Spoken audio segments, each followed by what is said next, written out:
And for me, the only place to start is where Monday Night Raw ended. So it's advertised that Roman Reigns will address Paul Heyman on Monday Night Raw. And the tweet goes out from Roman Reigns declaring that Paul Heyman talks too much and that he'll be able to have the opportunity to talk right to Roman's face on Raw. So we get this idea that we are getting a face-to-face. It's not just Roman in-ring promo, it's face-to-face. And now Roman, this is a different Roman Reigns to me. And not only because of what we saw, but because of what we knew going in. I think that Roman has made a pretty significant change, kind of starting from WrestleMania 41 up until now. So when you look at Roman Reigns and who this Roman Reigns character is, you go back, and of course, you got the Shield and the Big Dog and all that stuff, but it's best that we kind of move past all that.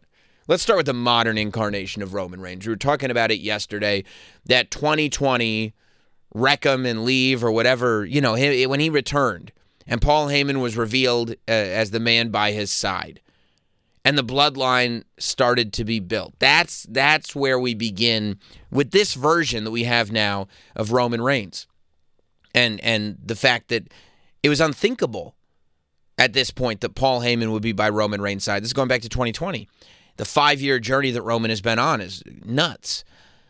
Roman and Paul Heyman start to tell a story. Jey Uso is such a big part of that story. Jey Uso and Roman are rivals. Jimmy Uso starts to see the light. Jimmy Uso ends up on Roman Reigns' side. Jey Uso ends up on Roman Reigns' side. Roman Reigns is the WWE Universal Champion. And this story is Roman is the unconquerable Universal Champion starts to be built. And we go to WrestleMania in 2021. And that's the Daniel Bryan, Roman Reigns, Edge main event where they get stacked up. That to me, Edge and Bryan getting stacked up by Roman Reigns was that sort of first real declaration, not indication, declaration of who this Roman Reigns was to be. This idea that you would build this triple threat with two of your biggest stars and that you'd have Roman stack them up on top of each other and just beat them.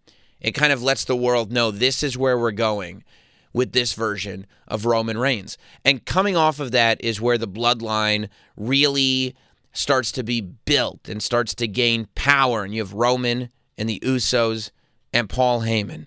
And you start to build on that, right? You have Roman and he beats Drew McIntyre and Solo Sikoa debuts alongside of him.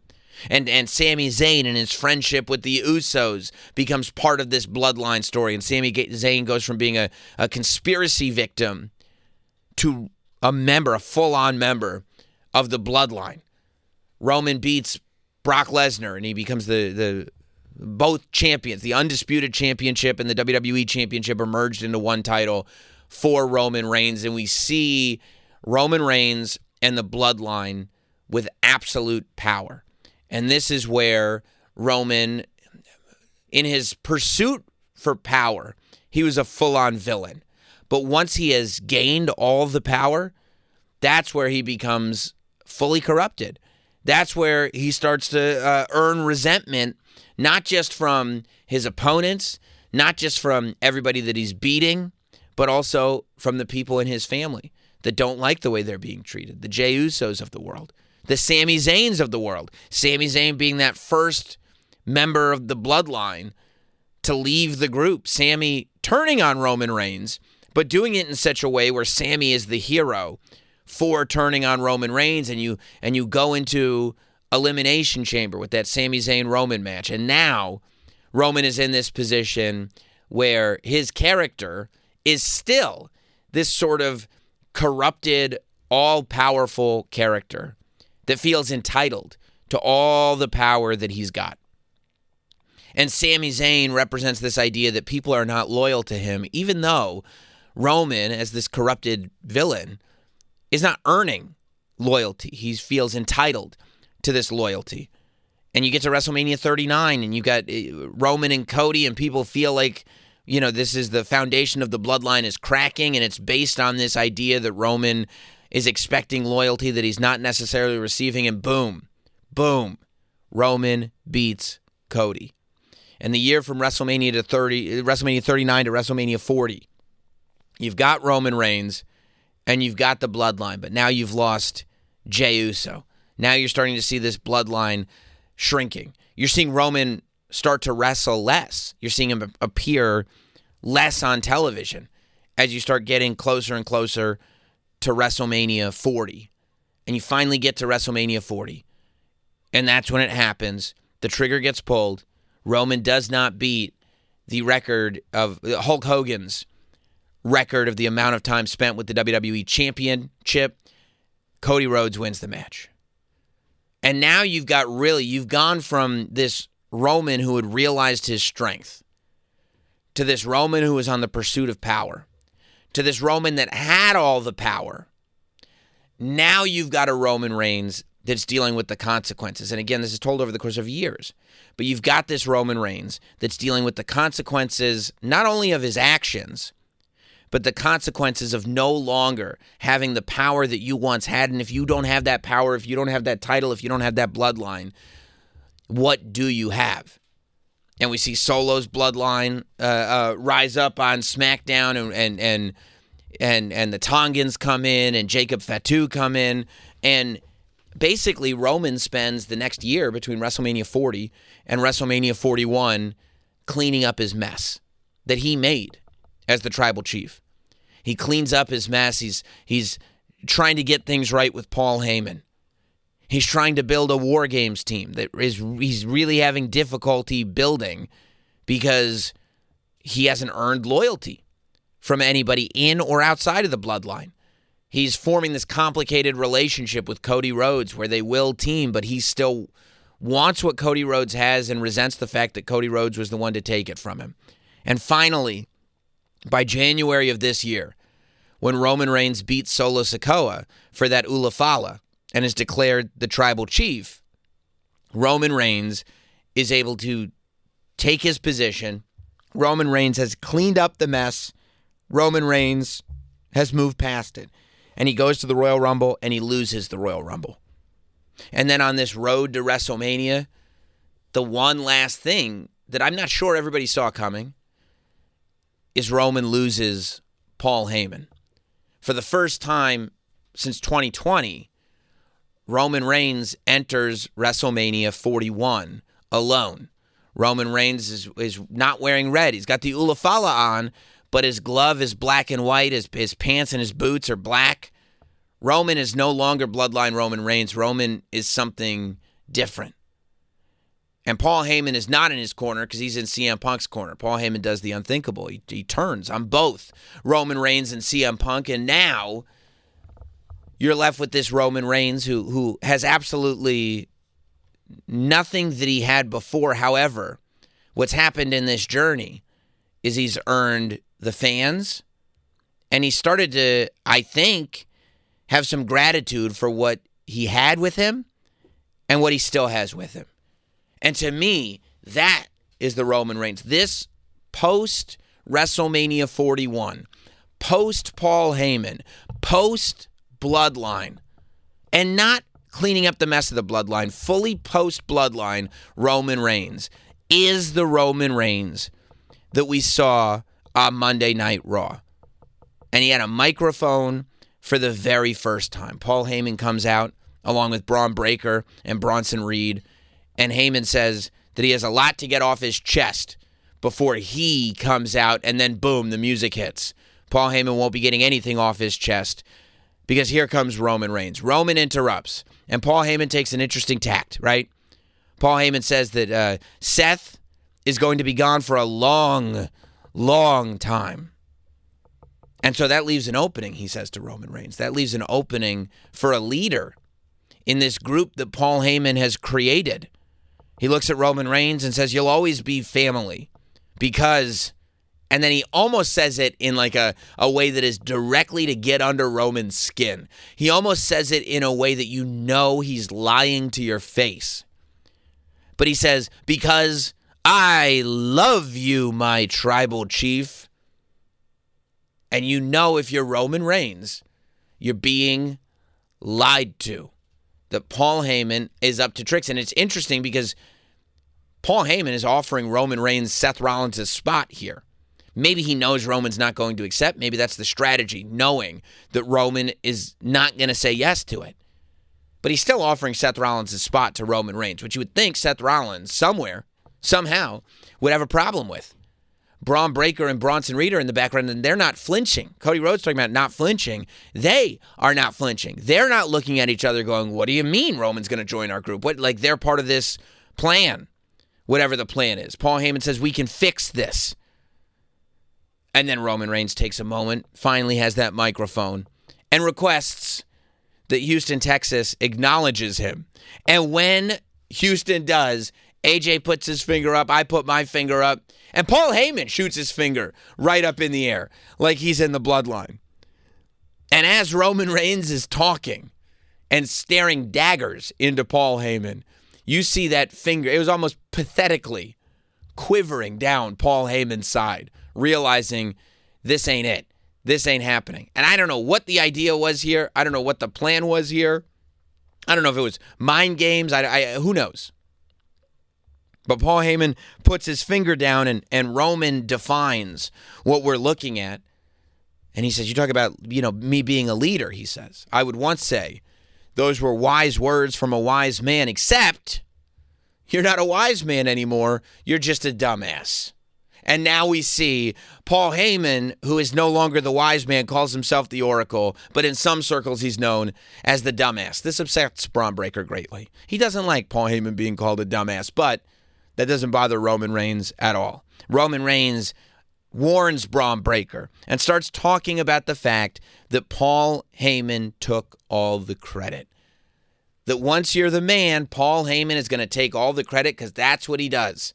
Because that's exactly what he did to me, and that's exactly what he did to everybody who came before me. And then Roman Reigns did something that actually surprised me. Roman Reigns said, I'm the tribal chief only because, and I'm thinking Roman's going to say because of me, because of my family, because of what I did, because they still acknowledge me. And he's pointing to the audience. And I go, we've seen it. This is full, he's not changing who he is. He's not changing what the character is. But as if there was any question, he's full-on babyface. Not, in between, not a babyface due to circumstance. I mean full-on, embrace the crowd, thank you for your support, kiss the baby, babyface.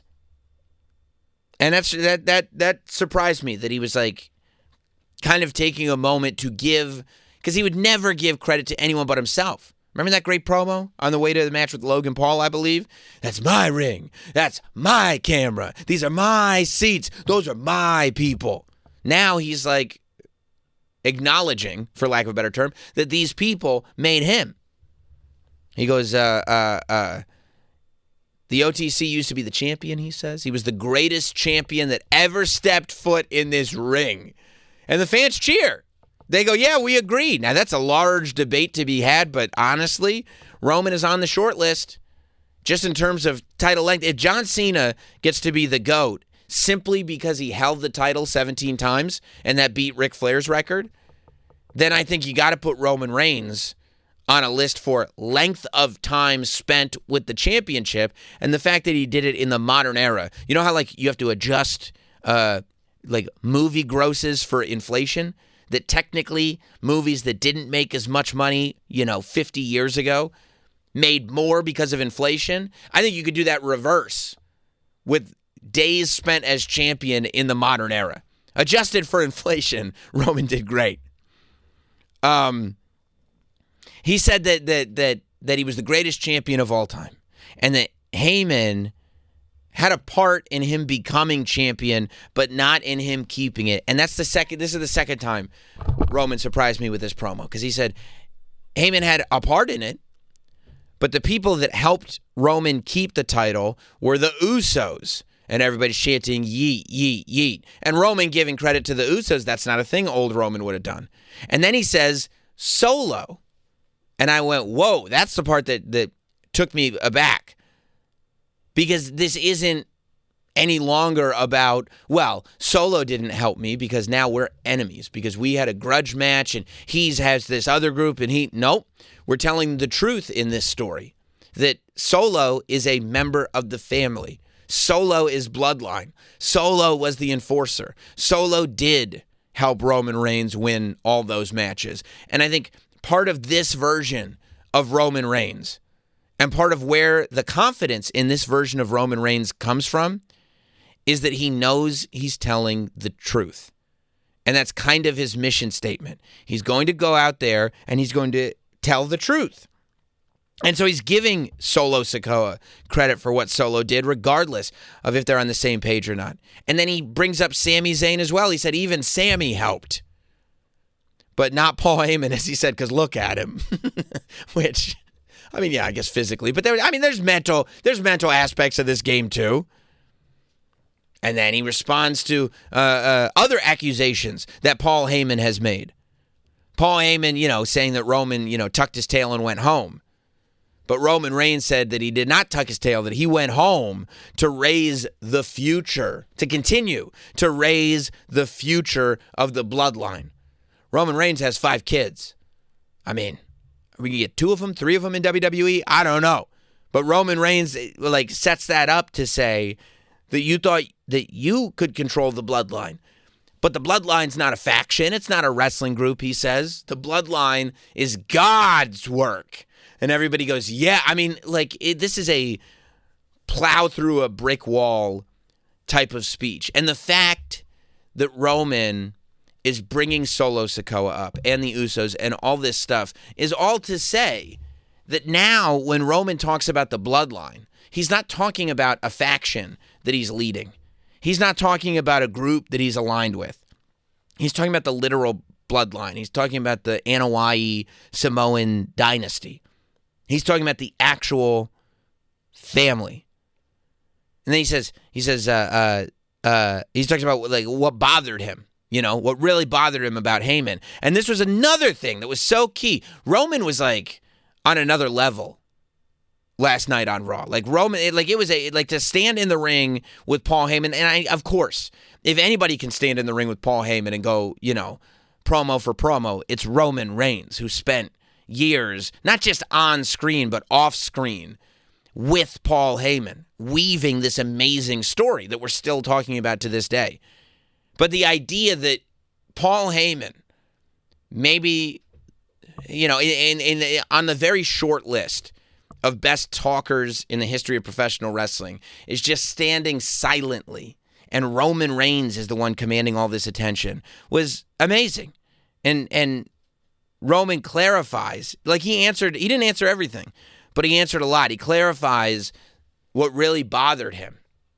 And I expected that this story, and it's because so many wrestling stories are so linear, I expected this story to go in the direction of Roman was bothered by the fact that Paul Heyman turned on him to side with Seth Rollins, and Seth Rollins is his enemy, and Seth Rollins is this. But that's not what he said. Roman said that what bothered him was that he made Paul Heyman a part of his family, that Paul Heyman was his chosen family. And Paul Heyman was the one that left his family. And why? Who did Paul Heyman choose over Roman and the whole family? A best friend, he said. A best friend, he said condescendingly. A best friend that you hadn't spoken to in 10 years. So now you realize that regardless of whether Roman right now is a babyface or a heel or whatever this is, that Roman, right in that statement, set the seeds, set the foundation, planted them for the fact that he still has a pretty significant problem with CM Punk. That Roman, and maybe it's from a character standpoint, maybe it's something for Roman to be like, hey, that's not cool. But maybe it's simple jealousy, right? This idea that how could you pick somebody over me, and of all people, you pick him over me? Paul Heyman chose CM Punk over Roman Reigns. That's the way Roman saw it going into WrestleMania. And even though the real turn happened at the end of that match, and Paul Heyman siding with Seth Rollins, and Paul Heyman fully leaving Roman Reigns, and Paul Heyman showing up on Raw the next night with Rollins and Braun Breaker. What bugged Roman was that he picked CM Punk over Roman. So this tension that we built at War Games with Roman Reigns and CM Punk in that shark cage, this tension that you touched upon last week when Roman helped Jey Uso up but he wouldn't go near CM Punk, all of that tension that existed on the way to the triple threat at WrestleMania 41, none of it's forgotten. All of it is still in play. And he said, don't you ever come out here and tell people I ruined the bloodline. It was this dumbass that ruined the bloodline. And everybody loves it. He's calling him a dumbass again. Braun Breaker gets all upset, because he's so sick of Roman Reigns calling the Oracle a dumbass. Braun Breaker steps up. Heyman does the Roman Reigns mic trick. You know what I mean? Placing the mic in the hands of Braun Breaker. And Braun Breaker says that Roman is the old dog. Says that Roman is washed up. Roman is taking up a spot. That Braun Breaker is the man now. He says that Paul Heyman is not going to turn on him because him, meaning Braun Breaker, holds value here while Roman Reigns is worthless, which I don't think is an argument even from a character perspective that stands on a ton of merit, because I'm pretty sure over 13,000 people were shoved into that building in Houston, Texas, and I think a whole lot of those tickets were bought between last Monday and this Monday when everybody realized that Roman Reigns is back. So that's when Roman goes, I didn't hear you. Maybe I should use your mic here, take mine. And as that exchange is going on, Roman lays out Braun Breaker. Of course, Bronson Reed comes to the rescue. Braun Breaker, Bronson Reed attacking Roman Reigns. Roman almost eats a tsunami. Jey Uso's music hits. And I thought for a moment we were going to get another member of the Get Your Stuff In Hall of Fame. I wanted to see if Jey Uso was going to yeet before he got to the ring. He did not. We are not inducting Jey Uso into the Get Your Stuff In Hall of Fame, along with Jeff Hardy, Penta, and who was the third member? Adam Copeland. And Adam Copeland, yes. So Jey Uso does not join. By the way, that's a very elite group. That's an amazing group. Jey Uso does not join that group yet. It's still plenty of time to do it. But Jey Uso comes in, and Jey Uso makes the save for Roman Reigns. Right? And he does it in a way where he is the one who clears the ring. He is the one that gets Braun Breaker and Bronson Reed out of the ring. And when that show is going off the air and Braun Breaker and Bronson Reed are like retreating because they realize like, nope, now is not the time to fight. Now's not the time we're going to win this fight. They're looking up not at Roman Reigns, who's intimidating them, but they're looking up at Jey. When you look at that shot that they end Raw with, and Jey is standing strong. Jey is standing firmly. Look at that. Jey is ready for more, and it's Roman who's clutching his ribs. It's Roman who's taking the damage, and it's Jey that's in that position of power. To me, this is what it was all leading to. Everybody that said that the bloodline was really a Jey Uso story, think about where the bloodline first began. Think about that I Quit Hell in a Cell match. Think about the Jey Uso trying to prove himself. Roman Reigns saying, what do they say about you? Which one are you? And Jey's progression throughout the bloodline and defending Sami Zayn and finally getting that match with Roman Reigns at SummerSlam and building, quitting the bloodline, quitting SmackDown, going to Monday Night Raw, winning the World Heavyweight title, and now Jey is the one that stands strong with Roman Reigns. Jey is the one that Roman relies on